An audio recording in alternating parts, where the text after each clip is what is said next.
She was just an ordinary black girl, yet a wealthy white boy from town kept chasing after her. Other white girls tried to stop him, but he remained completely devoted to Nina. Surrounded by jealous and contemptuous looks, Nina chose to stay silent. Even though the boy's love was sincere and persistent, she never gave him an answer, because she knew her dark skin was never truly accepted in a country ruled by white society. No matter where she went, she was always met with prejudiced eyes. To make things harder, her family was poor.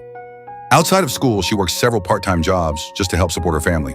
She kept telling herself that a love like theirs could never last. The racial divide between them was simply too deep and too cruel. From the very beginning, their relationship seemed doomed.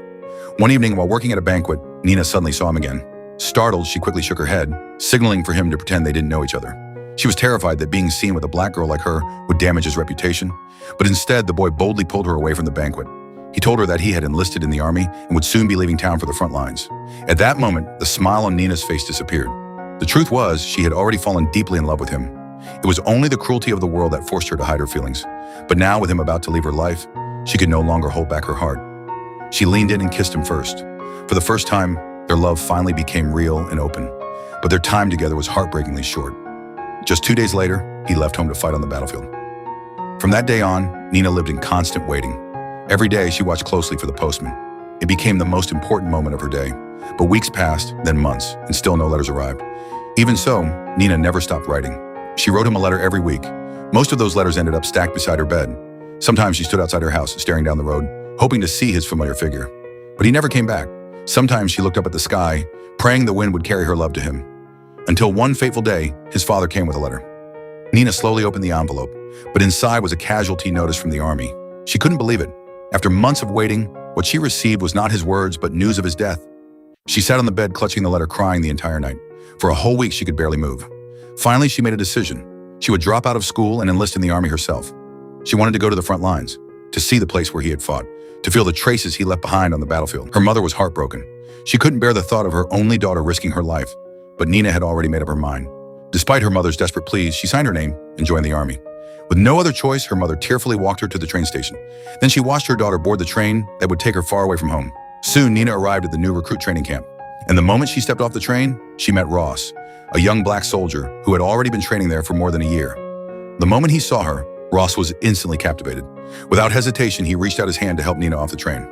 Nina quickly devoted herself to training. This was the first all-black women's unit in history. Right from the start, it became the center of media attention. In this country, black people had always faced brutal discrimination, so plenty of folks were just waiting for the unit to fail to laugh at them. They thought black people had no business fighting in wars, let alone believe these black women could ever earn any kind of combat honors. But the officer in charge of the women's battalion, she had huge hopes for this unit. She wanted to prove all the people who looked down on black folks wrong, make them eat their words. That's why she held the unit to insanely high standards, and their training was brutal, no shortcuts allowed. Nina, who'd been thin and weak since she was a kid, with lousy physical strength, got chewed out by the officer time and time again because of it.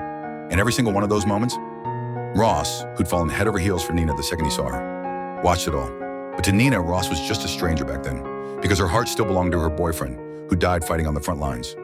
One day, they were doing a gas warfare drill. 2 teams of women stood in a sealed room, waiting quietly for what came next. And then a smoke grenade got tossed in out of nowhere. Everyone scrambled to put on their masks fast. Everyone but Nina. Still stuck in her grief over losing her boyfriend, she was slower than everyone else, like she was in a fog. Finally, she couldn't take the smoke anymore. She bolted right out of the sealed room.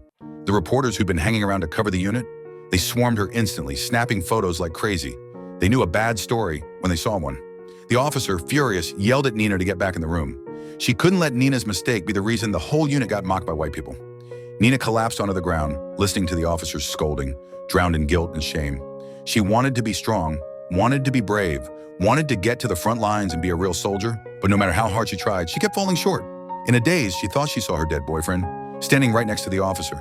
He looked at her with so much love in his eyes, urging her to stand up, to believe in herself. With that encouragement, she put her mask back on and walked right back into the room, no hesitation. What Nina didn't see coming, though, after she'd fought tooth and nail, after months of working with her teammates to get through in every training module, they never got orders to head to the front lines. It was obvious. The white-run government still hated black people, still saw them as less. To get that chance, to go to the front, to prove black people's worth, the female officer went straight to the white commanding officer, begging to put in a request for her unit to deploy. But the white officer just told her to go back and wait for news. Then he brushed her off, saying he had an important meeting, and kicked her out of his office.